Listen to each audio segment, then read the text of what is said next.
Welcome. This video is going to talk about the difference between a physical change and a chemical change. Physical changes and chemical changes are very similar to physical properties and chemical properties, but when we're referring to a physical change or a chemical change, it means the substance has actually undergone that change, not that it has the ability to or could at some time in the future. So a physical change is defined as changes that alter a substance's appearance without changing its composition. And this does include phase changes, and some common ones that people don't realize are physical is a phase change such as boiling or melting or freezing when it goes from a solid to a liquid to a gas or gas to liquid to solid. Those are all just physical changes. And dissolving is another one that people often mistake as being a chemical change because when you put salt in water, it seems to have disappeared, but in fact, it's still there. It's just spread out very, very well. Other examples, which are more obvious, are things like cutting and breaking. It's still the same substance, it's just in a different form at that time.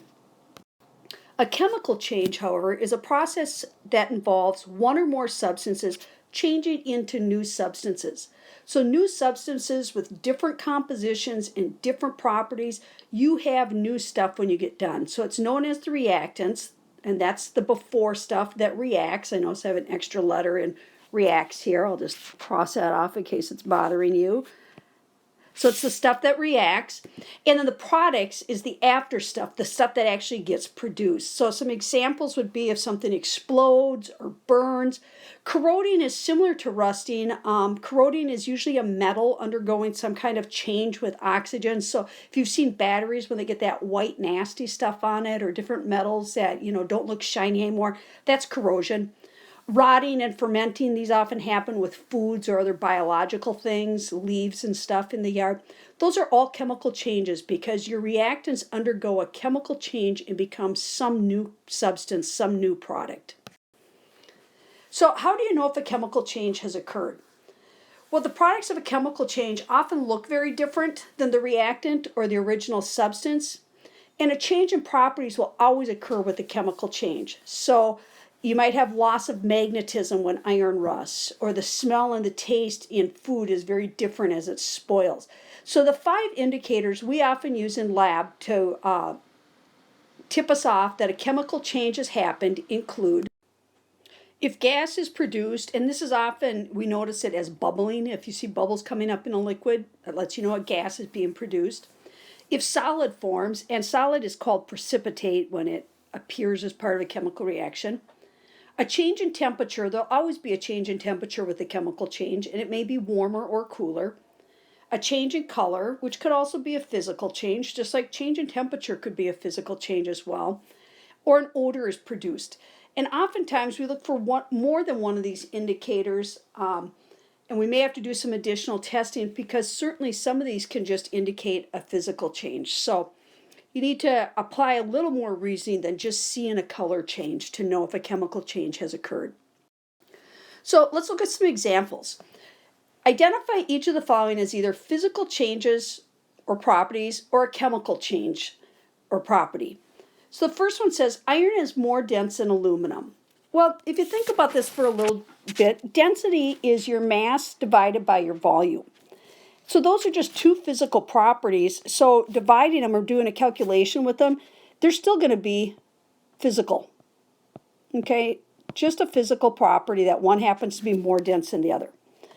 Number 2, magnesium burns with a bright white flame. And I'm assuming by now most of you have seen things burn, and you realize that you end up with very different stuff when you get done. In fact, a lot of your original fuel or substance becomes a gas. So this is definitely a chemical change. Fireworks smell like rotten eggs. Okay, again, this is indicating a chemical change has occurred and that odor is being produced. Oil and water do not mix. This is an example of dissolving if they did mix, which is simply a physical change. So this is a physical change or a physical property that they are not able to dissolve or mix with one another. Iron and salt water form rust. Rust is a totally different substance than your iron. In fact, again, living in Minnesota, I think most of you are familiar with rust and you realize it's not a good thing. So it's definitely a different substance. So that brings us to this idea of the law of conservation of mass. The law of conservation of mass says mass is neither created nor destroyed during a chemical reaction in a closed system. So what does that mean? It means the mass of everything before your reaction occurs has to equal the mass of everything after the reaction is done, as long as nothing enters or leaves your container. And the fancy word for that is the reaction vessel. So how do you make sure nothing gets in or out? You put some kind of cover on it, which, I mean, that's easier said than done, because if there's a lot of gas being produced, you have to have a container that can withstand all that pressure, all that activity going on. But for some reactions, it's fairly simple. You pour two liquids together and a solid precipitates out and a different color liquid is left behind. That's very easy to see everything is still there. So scientists have done this over and over and are convinced that this always holds true, which is why it's called a law. And so you can calculate the mass of your reactants and products because the mass of your products added up has to equal the mass of your reactants added up. Or you can put that vice versa. The mass of your reactants has to equal the mass of your products. So let's look at a couple examples of using this law. It says in an experiment, 10 grams of hydrogen gas, and I like to underline my information as I find it, is completely combined with 354 grams of chlorine gas to form hydrochloric acid. What is the mass of hydrochloric acid formed in this reaction?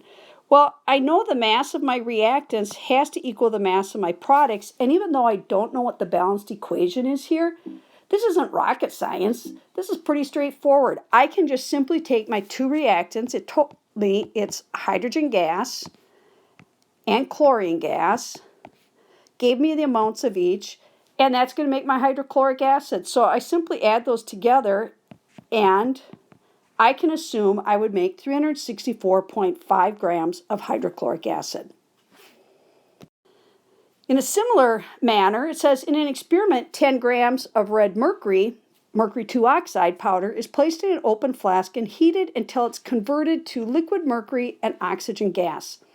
The liquid mercury has a mass of 9.26 grams. What is the mass of oxygen formed in the reaction?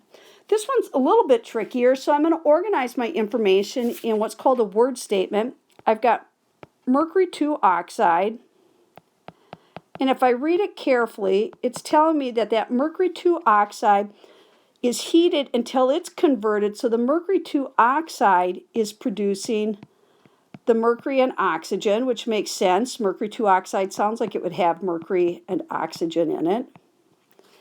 And now if I fill in the numbers I was given, I'm told I start with 10 grams of this, and I get 9.26 grams of the mercury. I'm being asked, how much is the oxygen? Well, I know that the mass of my reactants has to equal the mass of my products. So my 10 grams has to equal 9.26 plus X. So if I solve for X, X is 0.74 grams of oxygen.